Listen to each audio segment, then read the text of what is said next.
Welcome to Dead Man Talking. Tonight's story is part 2 in a series entitled Monster Hunting. Let's get straight into that. We finally reached the campsite. It was already midnight. There were lots of cabins and tree houses aligned to each other. Found out about more people waiting for us. Some guys took in the cabins, others in RVs, and some even just brought tents and sleeping bags. I took the one of the tree houses, and I was followed by Melanie, Lance, Chris, Abby, and Martin. We went up the steps that were created. The place looked like somewhat of a military camp of some sorts. It looked like a mountain men place. Each of the tree houses were connected by some bridge that was dangling. We went inside our treehouse. It was okay. It had a lavatory. I found out just a few meters away was a part of a river, but I was just too sleepy to think of anything else. We all did get in each other's respective bunkers, and while Martin and Lance chose to sleep with their sleeping bags on the floor, it was already 1 a.m. and I had dozed off, just very tired of what happened a while ago. Then I was woken up by Abby around 9 a.m. I then got up, so I readied myself for a trek. There was a table full of sausages, eggs, and a pitcher of orange juice. I was told that we have to arrange some of our stuff inside our treehouse, so I went down and saw a bunch of people chatting, and some were looking at maps. Abby showed us the RV, which had some equipment, also some snacks like chips and some mini stoves, and we had some other foodstuffs. Lance and Martin were assigned to bring the food. I was assigned to bring the cameras and laptops with Chris, while Melanie and Abby were the ones bringing the weapons.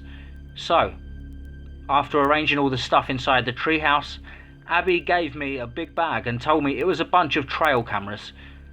We then went to Morty We then went to Morty and said that we were going to do a quest in placing trail cameras in some places.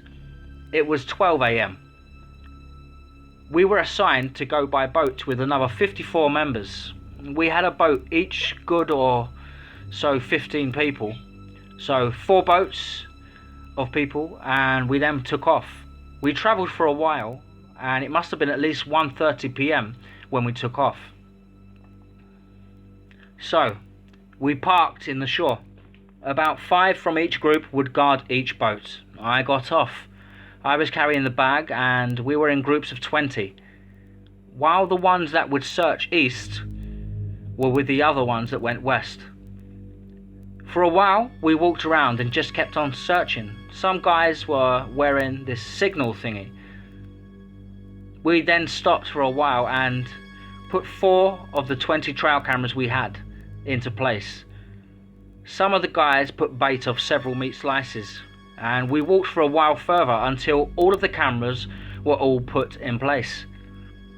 We researched the area a little bit more, saw it had a lot of trees, so much signs of thriving wildlife, and so many berries and kind of wild fruits you could pick. We actually gunned about 3 hogs and 1 deer, and after that we decided to go back.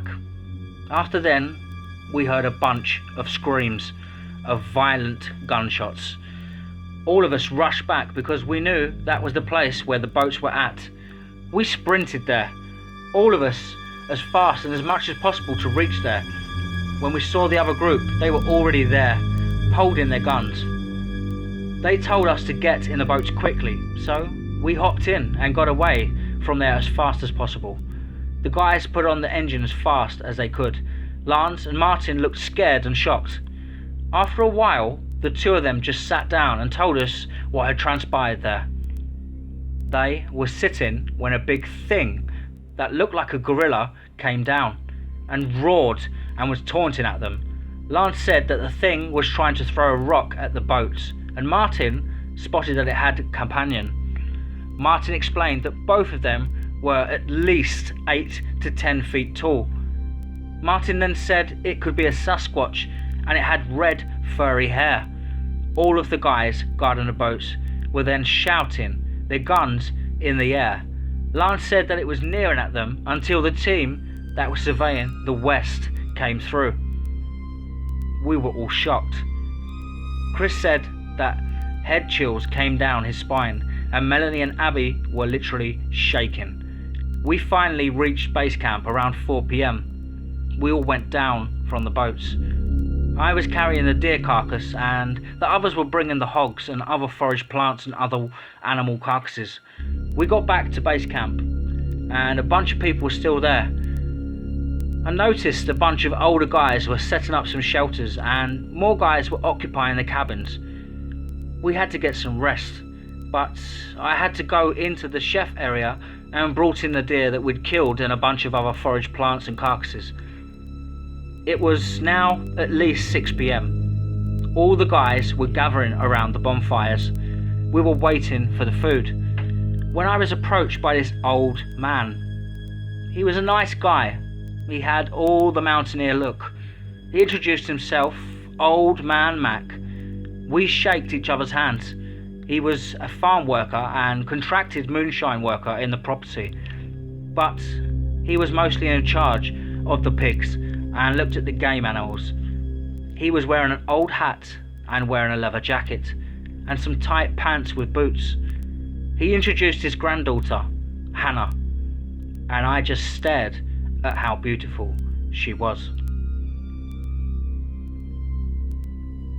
Wow. Okay guys, as I said, I think this one is a bit of a builder. Very interesting story. I hope you guys enjoyed it so far. Please do let me know down below in the comments. Please do like and share. And remember folks, be safe, not sorry.